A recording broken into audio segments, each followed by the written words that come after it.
My name is Dr. Maya Chin, though my family still calls me Maya the Dropout. The phone call came on a Tuesday morning while I was reviewing quarterly reports for my medical software company. My sister Jessica's voice had that particular tone she reserved for delivering bad news wrapped in fake concern. "Maya, about my baby shower this Saturday," she began. "I've been thinking, and honestly it might be better if you don't come." I set down my coffee. "Go on." "It's just, all my friends from the hospital will be there. Official doctors, you know. Surgeons, specialists, department heads. And you're—" She paused for effect. "Well, you're still doing that computer thing, right? Working from home in your pajamas? I just think the conversation would be awkward for you. You wouldn't have anything to contribute." I looked at the 3 monitors on my desk displaying real-time analytics from 847 hospitals across North America using my surgical scheduling AI. "I understand. You're not upset, are you?" Jessica's voice brightened. "I knew you'd get it. Mom was worried you'd make a scene, but I told her you'd be mature about this." "Mom knows about this decision?" "Of course." She agreed completely. Actually, she said it was probably for the best. "You know how you get around successful people. All quiet and uncomfortable. We're just trying to spare you the embarrassment." I pulled up the guest list my assistant had compiled. Jessica had invited 47 people, including Dr. Richard Morrison, CEO of St. Catherine's Medical Center, the flagship hospital in our city's health system and the largest client of my company, MediFlow Solutions. "I appreciate you thinking of my feelings," I said carefully. "That's what sisters do. Anyway, I have to run. Dr. Harrison is taking me to lunch. You know my husband? The orthopedic surgeon? He's presenting at a conference in Dubai next month. But of course you wouldn't know about that kind of thing." She hung up before I could respond. I sat there for a moment, then called my assistant. "Sarah, about the Healthcare Innovation Gala next Friday. Confirm my attendance. And send flowers to Jessica's baby shower. Something tasteful. Include a card. Wishing you all the best. Maya." Growing up, Jessica was the golden child. Straight A's, captain of the debate team, full scholarship to medical school. I was the weird kid who spent weekends coding instead of socializing, who chose a state school for computer science over the pre-med track my parents had planned. "Maya's wasting her potential," my mother told relatives at every family gathering. "She could have been a doctor like Jessica. Instead, she's playing with computers." When I dropped out of my corporate job at 26 to start my own company, the family response was predictable. "You're throwing away a stable career for what? An app?" My father's voice dripped with disappointment. "Jessica is saving lives." "You're what exactly?" "Building healthcare software," I'd explained. "Surgical scheduling AI that reduces operating room downtime by—" "So you're a secretary," my mother interrupted. "Scheduling appointments." There was no point arguing. Let them think what they wanted. I'd actually identified a massive problem during a hospital visit when my grandmother needed surgery. The operating rooms sat empty for hours due to scheduling inefficiencies while patients waited months for procedures. Surgeons wanted to operate, patients needed surgery, but the scheduling systems were archaic, running on software from the 1990s. I spent 3 years building the solution. MediFlow's AI analyzed surgeon preferences, patient urgency levels, equipment availability, and staff schedules to optimize operating room usage. Early beta testing showed we could increase surgical capacity by 34% without adding resources. The first hospital that adopted us was St. Catherine's Medical Center. Dr. Richard Morrison, the CEO, took a chance on an unknown 29-year-old with a radical idea. Within 6 months, St. Catherine's surgical volume increased by 41%. Patient wait times dropped by 63%. The hospital saved $8.3 million in the first year alone. Dr. Morrison called me personally. "Maya, this is revolutionary. We need to talk about expansion." 3 years later, MediFlow was in 847 hospitals across the US and Canada. Our valuation hit $340 million after our Series C funding round. I owned 61% of the company. But to my family, I was still Maya the dropout who plays with computers. Jessica married Dr. Derek Harrison 2 years ago. The wedding was a showcase of medical elite. Every conversation revolved around surgical techniques, research grants, and hospital politics. I was seated at the back table with distant cousins and plus ones nobody knew. "And what do you do?" one of Derek's colleagues asked me during dinner. Before I could answer, Jessica leaned over. "Maya does computer stuff. Nothing medical." "Derek, tell Dr. Patterson about your groundbreaking knee reconstruction technique." I excused myself early. Nobody noticed. The baby shower was scheduled at the Meridian Club, an upscale venue overlooking the harbor. My mother had insisted on co-hosting, which meant she'd spared no expense to impress Jessica's doctor friends. I wasn't hurt by the disinvitation. I was curious. You see, 3 weeks earlier, St. Catherine's had approached me about something significant. They wanted to host the annual Healthcare Innovation Summit, a prestigious conference that drew medical leaders from around the world. The keynote speaker was always someone who'd transformed healthcare delivery. Dr. Morrison had asked me to keynote. "Your work has changed how we think about surgical capacity," he'd said during our video call. "Hospitals nationwide are seeing results they never thought possible. The industry needs to hear from you directly." I'd accepted. The summit was this Friday, 2 days before Jessica's shower. Sarah had also mentioned something interesting. Dr. Morrison's wife was on the guest list for Jessica's baby shower. They'd apparently met at some hospital fundraiser, and Mrs. Morrison had taken a liking to Jessica, which meant Dr. Morrison would likely attend the shower with his wife. And he would see the photos. You see, I'd been doing my homework. Jessica's social media was public, and she'd been posting extensively about the shower preparations. The theme was medical miracles. Decorations included stethoscopes, tiny scrubs, and framed photos of inspirational medical moments. One of those photos, posted just yesterday, showed Jessica beaming next to Dr. Morrison at a hospital gala. But in the background of that photo, clearly visible, was another frame on the venue's wall, the Healthcare Innovation Awards ceremony from last year, where Dr. Morrison had presented me with the industry's highest honor. Jessica had cropped herself into a photo without realizing what else was in the frame. I said nothing. I just watched. Friday arrived. The Healthcare Innovation Summit was held at the Grand Ballroom of the Westin Harbor, with 1,200 attendees, CEOs, surgeons, hospital administrators, health tech investors, and medical journalists. I wore a navy suit and tried not to throw up from nerves. Dr. Morrison introduced me himself.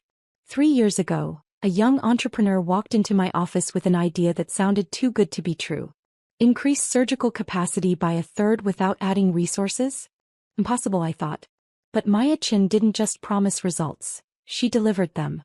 Today, MediFlow Solutions operates in 847 hospitals, has facilitated over 340,000 additional surgeries, and has fundamentally changed how we think about healthcare resource optimization.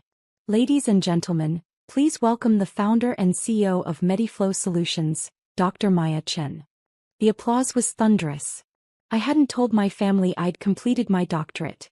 I'd finished my PhD in computer science and healthcare informatics 2 years ago, doing the coursework at night while running my company. The graduation ceremony conflicted with Jessica's engagement party, so I'd skipped it. Nobody asked why I wasn't there anyway. My keynote went well. I spoke about the intersection of technology and compassion, about how every minute of operating room downtime represented a patient still waiting, still suffering. I shared data. MediFlow hospitals had collectively performed 340,000 additional surgeries in 3 years. 340,000 patients who got care months or years earlier than they would have otherwise. We're not just optimizing schedules, I concluded. We're optimizing hope. Standing ovation. 3 venture capital firms requested meetings. Forbes wanted an interview. Dr. Morrison shook my hand with genuine warmth. You've made healthcare history today, Maya. The industry will never be the same. That evening, the photos hit social media. Medical News Today, Healthcare IT Journal, and Modern Hospital Management all ran features. The summit's official Twitter account posted a photo of me receiving a standing ovation captioned, "Dr. Maya Chin, MediFlow Solutions CEO, receives recognition for revolutionizing surgical capacity optimization. 847 hospitals. 340,000 plus additional surgeries. One brilliant mind." My phone buzzed with congratulations from colleagues, investors, and hospital executives. One notification stood out. Jessica had posted an Instagram story from her baby shower venue setup. The decorations looked beautiful. She tagged my mother and added, "Tomorrow." Can't wait to celebrate with my real doctor friends. Blue Heart Baby Hospital. I took a screenshot. Just in case. Saturday morning I worked from my home office. A converted bedroom with a standing desk, 3 monitors and a wall of medical technology patents with my name on them. Sarah called at 11 a.m. Maya, you need to see this. He sent me a link to a live stream. Jessica had set up a camera at the shower for people who couldn't attend in person. I watched as guests arrived, admiring the decorations, cooing over tiny medical-themed onesies. My mother held court near the gift table, telling everyone about my daughter, the surgeon's wife. Jessica's always been brilliant. Mom gushed to a cluster of older women. Top of her class, married a wonderful doctor. They're going to raise this baby with such strong values. Education, service, excellence. Don't you have another daughter? One woman asked. My mother's smile tightened. Why? Yes. Well, she does computer work. We don't really talk about it. Oh, the woman said, understanding immediately. A disappointment. Every family had one. I was about to close the stream when I saw him. Dr. Richard Morrison entered with his wife, Eleanor. He wore a casual blazer and carried a beautifully wrapped gift. Jessica practically sprinted across the room. Dr. Morrison. Mrs. Morrison. I'm so honored you could come. She air-kissed Eleanor's cheeks. Please come see the decorations. We've got a whole medical theme. She led them on a tour, pointing out details.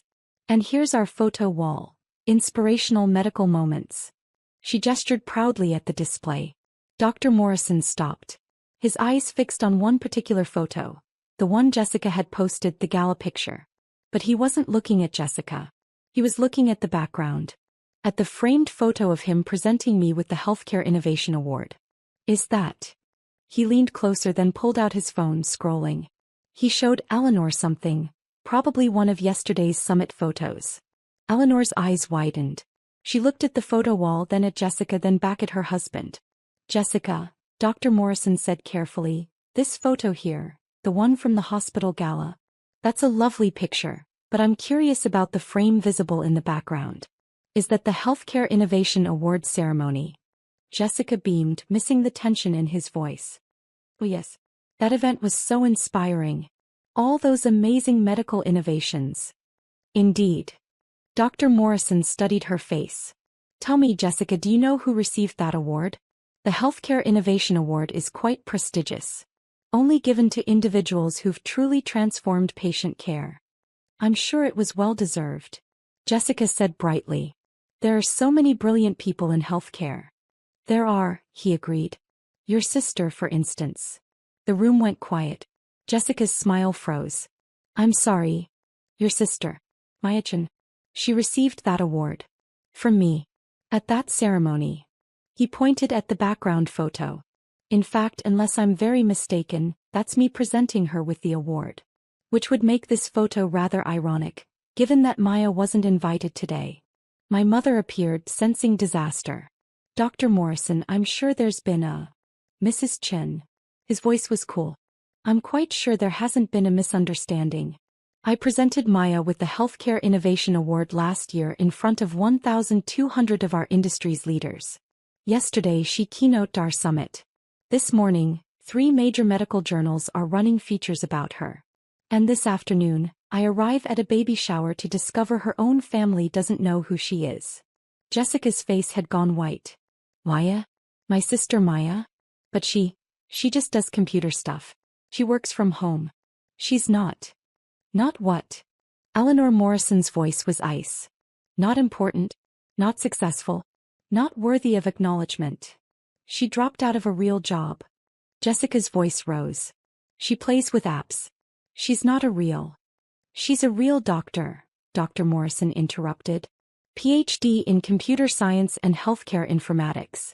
She's the founder and CEO of MediFlow Solutions, which operates in 847 hospitals including mine. Her AI has enabled 340,000 additional surgeries. Her company is valued at $340 million. And yesterday she received a standing ovation from every major healthcare leader in North America.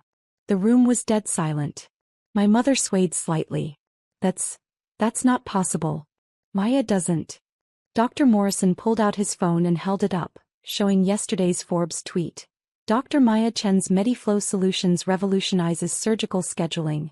$340 million valuation, 847 hospital network. PhD innovator receives standing ovation at healthcare summit. The photo showed me on stage, confident and smiling. This Maya? He asked quietly. The one who wasn't invited because she'd embarrass the doctors. Jessica grabbed the phone, staring at the photo. No, there's been a mistake. Maya doesn't have a doctorate. Maya doesn't run a company. Maya is just what? Eleanor asked softly. Jessica's hands shook. She's supposed to be the failure. I'm the successful one. I'm the doctor. I'm the one who... You're a third-year resident, Dr. Morrison said. A fine resident from what I hear, but a resident nonetheless. Your sister is transforming healthcare on a global scale. She's saving thousands of lives by making surgery accessible to patients who would otherwise wait years. And you disinvited her from your baby shower because you were embarrassed by her. I didn't know. Jessica's voice cracked. Nobody told me. How was I supposed to? Did you ask? Eleanor's question hung in the air. Did you ever once ask your sister about her work? About her life? Or did you just assume she was beneath you? My mother found her voice. Maya never said anything. She never mentioned. Dr. Morrison's laugh was bitter. I wonder why. Perhaps because every time she tried you called her a secretary? Because you seated her at the back of the wedding with strangers? Because you've spent years making it clear she doesn't measure up. He looked around the room at the assembled doctors, many of whom were shifting uncomfortably. How many of you use MediFlow at your hospitals? He asked. Slowly hands went up. 7, 8, 12 people. How many of you have seen your surgical volumes increase? Your patient wait times decrease? Your or efficiency skyrocket? More hands. Then you've all benefited from Maya Chen's work. And yet she's not here because her family decided she'd be an embarrassment. He turned back to Jessica. I came here as a courtesy to Eleanor, who thought you seemed like a bright young physician. But I'm leaving now because I don't associate with people who treat brilliance with contempt simply because they don't understand it. Dr. Morrison, please. Jessica reached for him. He stepped back. Save it. I've seen enough. As he and Eleanor walked toward the door, he paused. By the way, Jessica, your hospital, St. Catherine's, where you're doing your residency. Maya's software runs your entire surgical department. Every surgery you've assisted on for the past 2 years was scheduled by her AI. You've been working in her system, benefiting from her innovation, and you didn't even know it. He left. The room erupted. Guests clustered around phones, searching Maya Chen MediFlow. Gasps and whispers filled the air as search results appeared. Forbes profiles, TechCrunch articles, Medical News Today features, photos of me at conferences, at hospital ribbon cuttings, accepting awards. My mother grabbed Jessica's phone and stared at the Forbes article. Her face went gray as she scrolled through paragraphs about my company's growth, my doctorate, my keynote speeches. $340 million, she whispered. Maya owns a company worth $340 million. Jessica was crying now. She never told us. She never said. Because we never listened. My mother's voice was sharp. Every time she tried to talk about her work, we changed the subject or made jokes about her being a secretary. We didn't care. We didn't want to know. Derek, Jessica's husband, stood frozen by the gift table, his phone in his hand. Maya scheduled my last 3 surgeries at St. Catherine's. I've been using her software for 2 years. I've been telling people how revolutionary the new system is. I just never knew it was hers. Why would you? One of the guests said quietly. None of us knew. Her own family didn't know. My phone started ringing. First Jessica, then my mother, then Derek. I let them all go to voicemail. Sarah called instead. Maya, it's happening. Social media is blowing up. Someone at the shower filmed Dr. Morrison's confrontation and posted it. It's gone viral. Over 2 million views in an hour. Hashtag MayaChen is trending. Of course it is, I said tiredly. What do you want me to do? I thought about it. About years of dismissal and condescension. About being called a dropout and a secretary. About missing my own PhD graduation because nobody in my family cared enough to ask about it. Nothing, I said. Let it play out. The next 48 hours were chaos. The shower video spread everywhere. Medical professionals across the country shared it with comments ranging from, "This is why we need to celebrate all kinds of healthcare innovation," to, "Imagine being so insecure you can't recognize genius in your own family." Forbes ran a follow-up. "The sister they left behind. How family dismissal fueled a $340 million healthcare revolution." The Atlantic published an essay, "Maya Chin and the Cost of Conditional Love. When Families Only Value Certain Kinds of Success." My phone wouldn't stop ringing. I ignored everyone except business contacts and friends. On Monday, my mother appeared at my office. A sleek space in the Innovation District with Mediflow's logo in the lobby and photos of our hospital partners on the walls. Security called up. "Dr. Chin, there's a Mrs. Chin here to see you." "No relation," I said. "But send her up." My mother looked small in my glass-walled office, surrounded by monitors showing real-time surgical data from hundreds of hospitals. "Maya," she began, tears already forming. "I'm so sorry. I didn't know. I didn't understand." "You didn't want to understand," I corrected. "You wanted me to fit into your definition of success. Doctor, lawyer, banker. Something you could brag about at parties. When I chose a different path, you decided I'd failed and nothing I said could change your mind. I was wrong." She wiped her eyes. "So wrong. All this time you were doing something incredible and I was too blind to see it." "You weren't blind, Mom. You just weren't looking. Can you forgive me?" I leaned back in my chair. "Honestly, I don't know. This isn't about one incident. This is about years of dismissal. Years of being told I wasn't good enough. Years of watching you celebrate Jessica's every accomplishment while treating mine like they didn't exist. I'll do better. I promise. We all will. Will you?" I pulled up my email. Because Jessica sent me 17 messages yesterday. 13 of them were apologies. 4 of them mentioned that she's hoping Dr. Morrison doesn't affect her career at St. Catherine's. So I'm not sure she's sorry for hurting me. I think she's sorry she got caught. My mother flinched. She's young. She's scared. She's 31 years old and a physician. She's old enough to know better. "What do you want from us, Maya? How do we fix this?" I stood and walked to my window looking out over the city. "I don't want anything from you. That's what I've been trying to tell you for years. I didn't build this company for your approval. I built it because patients were suffering unnecessarily and I could help. I didn't get my doctorate to impress you. I got it because I wanted to understand the medical side of what I was building." I turned back to her. "You can't fix this with an apology, Mom. You fix it by understanding that your love shouldn't be conditional. That success comes in many forms. That maybe, just maybe, the daughter you wrote off as a failure was actually changing the world. You just couldn't see it because it didn't look like what you expected." He was openly crying now. "I love you, Maya. I know you do. But love isn't enough when it comes with conditions and comparisons." She left quietly. Jessica appeared Wednesday morning looking exhausted. "Dr. Morrison hasn't returned my calls," she said without preamble. "HR at St. Catherine's wants to meet with me. Derek thinks I should transfer to a different hospital. My friends are asking if the video is real. My career is imploding." "Is it?" I asked mildly. "You could fix this." Her voice rose. "One word from you to Dr. Morrison, one statement that this was all a misunderstanding." "But it wasn't a misunderstanding, Jessica. You genuinely believed I'd embarrass you. You genuinely thought I had nothing to offer your doctor friends. You were genuinely ashamed of me. I didn't know the truth. You didn't care about the truth. You made assumptions and never questioned them. That's different." She slumped into a chair. "What do you want me to say? That I was a terrible sister? That I was arrogant and dismissive? Fine. I was. I'm saying it. Now will you help me?" "Why should I?" "Because we're family." The word hung between us. "Family," I repeated. "The same family that seated me at the back of your wedding. The same family that calls me a dropout. The same family that didn't notice when I got my doctorate. That family." I said, "I'm sorry." "No, Jessica. You said your career is imploding. That's not the same thing."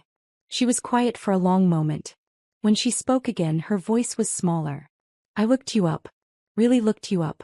The articles, the patents, the hospitals. There's a profile that says you worked 90-hour weeks for 3 years to get Mediflow off the ground. That you maxed out your credit cards and ate ramen for a year. That you almost gave up a dozen times but kept going because you believed in what you were building. She looked up at me with red eyes. I never knew. I never asked. I assumed you were wasting your time and I never bothered to find out if I was wrong. That's on me. Not on you for not telling me, on me for not caring enough to ask.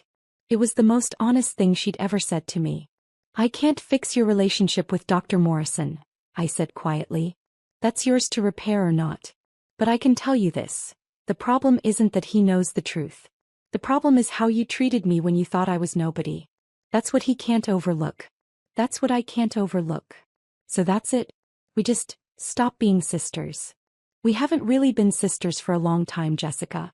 We've been two people who share DNA and occasionally see each other at holidays. If you want something different, it starts with seeing me. Actually seeing me. Not Maya the dropout or Maya the embarrassment. Just Maya. She stood slowly. I don't know if I can fix this. Neither do I. But that's where we are. After she left, I sat in my office for a long time, looking at the wall of photos. Hospitals using our software. Patients whose surgeries had been moved up by months thanks to our scheduling optimization. Thank you letters from families. My assistant Sarah knocked softly. The team wants to know if we're still on for the board meeting Thursday. Of course. Why wouldn't we be? Well, all the media attention. The family drama. They thought you might need time. I smiled. Sarah, I've been dealing with my family's dismissal for years while building this company. A viral video doesn't change that. The work continues. You're remarkably calm about all this. Am I? I pulled up my laptop. Or am I just not surprised? I always knew what I was building. I always knew what I was worth. The only thing that's changed is now everyone else knows too. 3 months later, Jessica gave birth to a healthy baby girl. She named her Maya. The text message came at 2 a.m. She's here. 7 pounds, 3 ounces. Perfect. We named her after you. Hope that's okay. I stared at my phone in the darkness of my bedroom. Another text followed. Not to make up for anything. Not to fix things. Just because you're someone worth naming a child after. Took me too long to realize that. I didn't respond immediately.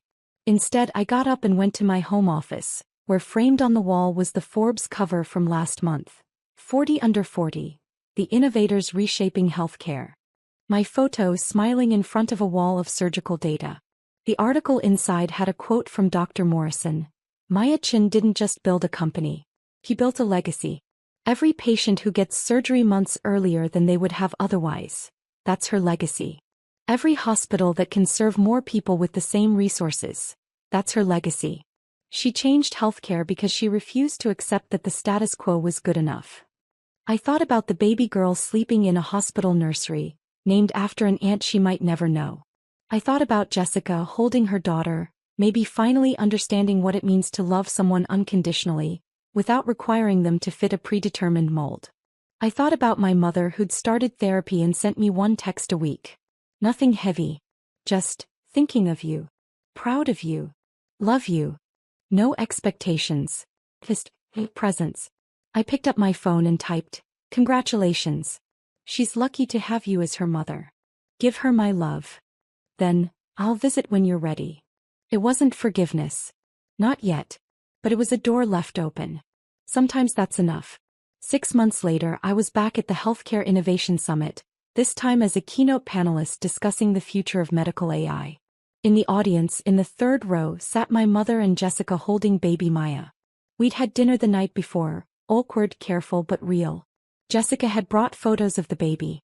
My mother had asked about my business, actually listening to the answers. I'm learning to knit, my mother had said suddenly. Baby blankets. I made one for Maya. She'd pulled out her phone showing a lumpy blue and white creation. It's terrible, but I made it myself. I'm learning that things don't have to be perfect to be valuable. Wish I'd learned that 30 years ago. Jessica had been quiet most of the meal, just listening, occasionally bouncing the baby when she fussed. As dessert arrived, she'd finally spoken. I withdrew my name from the awards committee at St. Catherine's. The one that nominates residents for recognition. Why? I'd asked. Because I realized I was doing it for the wrong reasons. For the prestige. For the bragging rights. For mom and dad to be proud. Not because I actually cared about being the best doctor I could be. She'd looked at baby Maya. I want to be different for her. I want her to know that success isn't about titles or awards. It's about doing work that matters. Now, watching them in the audience as I discussed the ethical implications of AI in healthcare, I felt something unfamiliar. Hope? After my panel, Dr. Morrison found me backstage. That was brilliant as always. And I see you have some special guests today. Hi family, I said simply. How's that going? Slowly. Carefully. But going. He nodded. Good.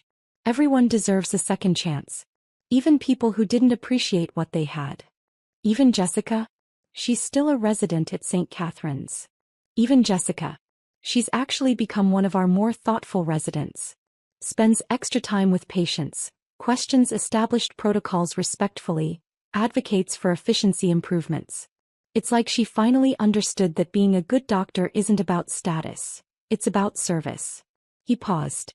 Though I'll admit I was hard on her at first. That shower incident. It revealed something ugly about how we sometimes treat people we think are beneath us. I'm glad she's learned from it. Later, Jessica approached me in the lobby, baby Maya asleep in her arms. That was incredible, Maya. I understood maybe 60% of it, but what I got was amazing. You'll understand more as you keep learning. Medicine and technology are converging. She shifted the baby slightly. Would you like to hold her? I looked at the sleeping infant, her tiny face peaceful and unaware of the complicated family dynamics swirling around her. Yes, I said. Jessica carefully transferred her daughter into my arms. Baby Maya stirred but didn't wake, just made a soft sighing sound. She looks like you, I said. She has your eyebrows. Jessica countered. Those determined eyebrows that say, I'm going to change the world whether you like it or not. We both laughed softly. My mother appeared, camera ready. Can I get a photo? My daughters and my granddaughter. We posed, awkward, uncertain but together. As the camera clicked, baby Maya opened her eyes and looked directly at me with that unfocused infant gaze that somehow seems wise. Hey there, little one, I whispered. You've got a big name to live up to. But here's a secret. You don't have to be what anyone expects. You just have to be yourself. The world will catch up eventually. Jessica wiped her eyes. That's what I want her to know. That's what I should have known about you. You know it now. That's what matters. Is it enough? I looked at my sister. Flawed human trying. It's a start. That evening I returned to my office and found an email from the board. Mediflow had just secured contracts with 150 additional hospitals. Our AI was being adopted in Europe. Projections showed we'd hit 1,500 hospitals by next year. But what caught my eye was a different email from a hospital in rural Montana. Dear Dr. Chen, because of your software we performed 12 additional surgeries this month. One of them was my mother. She'd been waiting 14 months for her hip replacement. She walked into church last Sunday, her first time in over a year. Thank you for giving me my mom back. I read it 3 times. This was why I built Mediflow. Not for the valuation or the awards or even to prove my family wrong. For the mother walking into church. For the patient who didn't have to wait 14 months. For the surgeon who could finally operate on everyone who needed help. My phone buzzed. Jessica had sent a photo, baby Maya in a onesie that read Future Innovator. The caption, she's going to change the world. Just like her aunt. I smiled and saved the photo. Then I returned to work. There were 1,500 hospitals to reach, millions of patients to help, and a world that still didn't fully understand the intersection of technology and healing. But they would. They always did. Eventually everyone sees the truth. You just have to be patient enough to wait for them to catch up, and strong enough to keep building while they do. I'd been building for years while my family looked the other way. Now they were finally watching. And I was just getting started.